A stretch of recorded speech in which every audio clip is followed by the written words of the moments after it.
ഇന്ന് വൈകിട്ട് പുട്ടിൻ്റെ കൂടെ ചിക്കൻ കറിയാണ് നമ്മൾ ഉണ്ടാക്കുന്നത്. വറുത്തരച്ച ചിക്കൻ കറിയാണ്.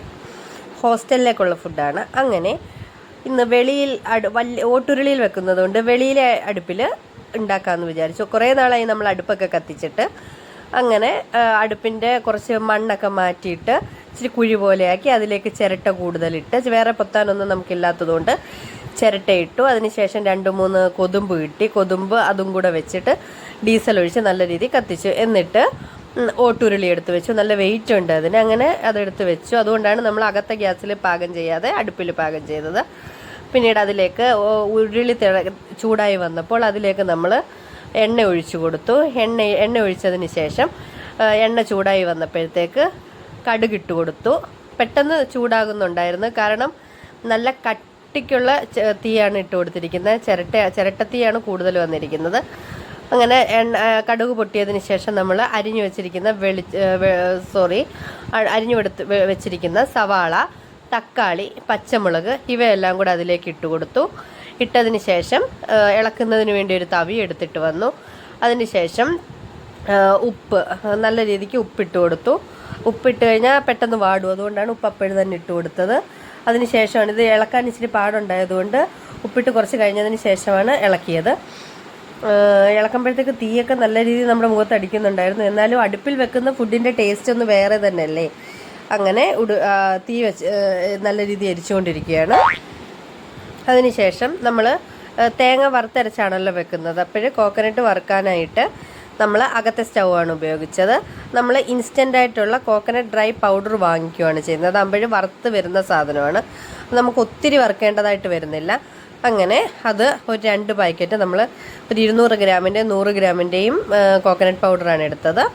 അത് നല്ല രീതിയിൽ ചട്ടി ചൂടായി വന്നപ്പോൾ അതിലേക്കിട്ടതിന് ശേഷം നല്ല തീ നമ്മൾ ഇളക്കുന്ന സമയത്ത് മാത്രം നമ്മൾ കൂട്ടി വെച്ചും അവിടുന്ന് മാറുമ്പം ചെറു ഫ്ലെയിമിലുമാണ്. പെട്ടെന്ന് വറുത്ത് വരും, കാരണം ഓൾറെഡി വറുത്ത തേങ്ങ ആയതുകൊണ്ട് വെള്ളമയമൊന്നും ഇല്ല അതിൽ. അതുകൊണ്ട് പിന്നെ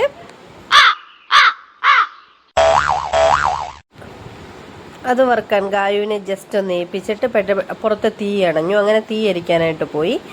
തീ അങ്ങനെ നല്ല കനലുണ്ടായതുകൊണ്ട് ജസ്റ്റ് ഒരു പാത്രം എടുത്ത് വീശി കൊടുത്തപ്പോൾ നന്നായിട്ട് കത്തി. പക്ഷെ നല്ല ചൂടുണ്ടായിരുന്നു. അതിനുശേഷം നമ്മുടെ മെയിൻ ഐറ്റം പുറത്തെടുത്തു. ചിക്കൻ എടുത്തിട്ട് നമ്മൾ ചിക്കൻ നല്ല രീതിയിൽ കഴുകാനാണ് പോകുന്നത്. നമ്മൾ കുറച്ച് മഞ്ഞൾപ്പൊടി ഉപ്പും കൂടി ഇട്ടൊക്കെയാണ് കഴുകുന്നത്. അത് കഴുകാനായിട്ട് എടുത്തതിന് ശേഷം നമ്മൾ തേങ്ങ വറുക്കാൻ പോയി. വറുത്തതിന് ശേഷം അതിലേക്ക് മീറ്റ് മസാല ഇട്ട് കൊടുത്തു. മീറ്റ് മസാല, മുളക് പൊടി, മല്ലിപ്പൊടി, മഞ്ഞൾപ്പൊടി ഇവയെല്ലാം കൂടി ഇട്ട് ചെറുതീയിൽ ഒന്നുകൂടി അത് മൂപ്പിച്ചെടുത്തപ്പോഴത്തേക്ക് ചിക്കൻ റെഡിയായി. ചിക്കനെല്ലാം കഴുകിക്കഴിഞ്ഞു. ചിക്കൻ കഴുകിയതിന് ശേഷം നമ്മൾ ചിക്കൻ കൊണ്ടുപോയി നമ്മുടെ വെളിയിലെ വെന്തുകൊണ്ടിരിക്കുന്ന സവാളയിലേക്ക് ഇട്ട് കൊടുത്തു. അത് ഇതിൻ്റെ ഇടയ്ക്ക് അങ്ങ് നടന്നു, അതുകൊണ്ട് അതെനിക്ക് വീഡിയോ എടുക്കാൻ പറ്റിയില്ല. നമ്മുടെ പൊടി ഐറ്റംസ് എല്ലാം ഇട്ട് കൊടുത്തുകൊണ്ടിരിക്കുകയാണ്. നമുക്ക് ജസ്റ്റ് ഒരു അളവേ ഉള്ളൂ, അല്ലാതെ കൂടുതൽ ടീസ്പൂൺ അങ്ങനെ കണക്കൊന്നുമില്ല. അങ്ങനെ നമ്മളിതെല്ലാം ഇട്ട് നല്ല രീതി വറന്നു വന്നിട്ട് അങ്ങനെ അപ്പോഴത്തേക്ക് ചിക്കൻ കൊണ്ടിട്ടിരുന്നു. എന്നിട്ട് ചിക്കൻ ഇളക്കി കൊടുക്കുകയാണ്. നല്ല അടികൂട്ടി ഇളക്കണം, നല്ല കട്ടിയാണ് ഇളക്കാൻ കേട്ടോ. അങ്ങനെ അതെല്ലാം ഇളക്കി ഉള്ളിയും തക്കാളിയും പച്ചമുളകും എല്ലാം ചിക്കനുമായിട്ട് നല്ല രീതിയിൽ യോജിക്കുന്ന രീതിയിൽ ഇളക്കി. എന്നിട്ട് കുറച്ച് തീയും കൂടെ നല്ല രീതിയിൽ അടികൂട്ടി തീയും എരിച്ചു കൊടുത്തു. ഇത് അടിയിൽ പിടിക്കത്തില്ല, നമ്മൾ അരപ്പൊന്നും ഇപ്പോൾ ഇടാത്തത് കൊണ്ട് അടിയിൽ പിടിക്കത്തില്ല. കാരണം സവാളയിലെയും ചിക്കനിലെയും കൂടെ വെള്ളം നന്നായിട്ട് ഇറങ്ങും. ഇപ്പം നമ്മൾ ഒരു തുള്ളി വെള്ളം ഒഴിക്കാതാണ് ഈ സവാളയിൽ നിന്ന് ഇറങ്ങിയ വെള്ളമാണ്. ഇനി അടുത്തത് ചിക്കനിൽ നിന്നും കൂടി ഒരു ചുമട് വെള്ളം ഇറങ്ങും.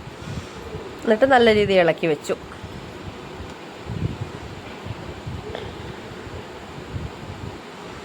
ഇതിൻ്റെ ഇടയ്ക്കൂടെ കാക്കയെല്ലാം കൂടെ പുറത്ത് നല്ല കാക്കയുടെ ശല്യം ഉണ്ടായി.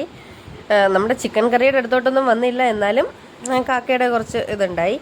അതിനുശേഷം നമ്മൾ അരപ്പ് തണുക്കാൻ വെച്ചിരുന്നു ഫാനിൻ്റെ കീഴിൽ. തണുത്ത് കഴിഞ്ഞപ്പോൾ നമ്മൾ മിക്സിയിലെ ജാറിലേക്കിട്ട് നല്ല രീതിയിൽ വെള്ളം ഒഴിച്ചിട്ട് നല്ലപോലെ അരച്ചെടുത്തതിന് ശേഷം അപ്പോഴത്തേക്ക് ഒരു കുഞ്ഞ് ചിക്കൻ്റെ കാല് മോന് വേണ്ടി ഫ്രൈ ചെയ്യാനിട്ടിട്ട് അരപ്പെടുത്ത് നമ്മൾ ചിക്കൻ കറിയിലേക്ക് തട്ടിക്കൊടുത്തു. ചിക്കൻ കറിയിലേക്ക് അരപ്പ് തട്ടിയതിന് ശേഷം അരപ്പ് തട്ടുന്നത് നല്ല രീതിയിൽ ചിക്കൻ വെന്തതിന് ശേഷമാണ്. അരപ്പ് ചേർത്ത് കഴിഞ്ഞാൽ പിന്നെ വേവാൻ ഇച്ചിരി സമയമെടുക്കും. നല്ല തീയും ഉണ്ടായിരുന്നു. അങ്ങനെ ചിക്കൻ നല്ല രീതിയിൽ ഇളക്കി കൊടുത്തു. ഇളക്കി കൊടുത്തിട്ട് പിന്നെ നെയ്യ് തെളിയുന്നതിന് വേണ്ടി കുറച്ച് നേരത്തേക്ക് അങ്ങനെ തന്നെ വെച്ചിരുന്നു. നല്ലപോലെ നെയ്യ് തെളിഞ്ഞ് വരുമ്പോഴത്തേക്ക് ഓഫാക്കാം. തീയിൽ നിന്ന് ചിക്കൻ എടുത്ത് മാറ്റാൻ പറ്റത്തുള്ളൂ. പിന്നീട് നമ്മൾ തീ നല്ല രീതിയിൽ വെന്തതുകൊണ്ട് ഓൾറെഡി നല്ല തീ ഉള്ളതുകൊണ്ട് നമ്മൾ പിന്നെ തീ അധികരിച്ചില്ല. പിന്നീട് പുട്ടിൻ്റെ പരിപാടിയിലേക്ക് കടന്നു. പുട്ട് നമ്മൾ ഇഡലിക്കുട്ടകത്തിലാണ് ഉണ്ടാക്കുന്നത്. പുട്ടെല്ലാം കുഴച്ച് ഇഡലിക്കുട്ടകത്തിലേക്ക് കയറ്റി. അപ്പോഴത്തേക്ക് ചിക്കൻ ഫ്രൈ, മോനുള്ള ചിക്കൻ ഫ്രൈ റെഡി ആയിട്ടുണ്ട്. അത് മോന് കൊണ്ട് കൊടുത്തു. ചിക്കനിൽ കറിയിൽ അപ്പോഴത്തേക്ക് നെയ്യ് തെളിഞ്ഞു. ചിക്കൻ കറിയും പുട്ടും എല്ലാം റെഡി ആയിട്ടുണ്ട്.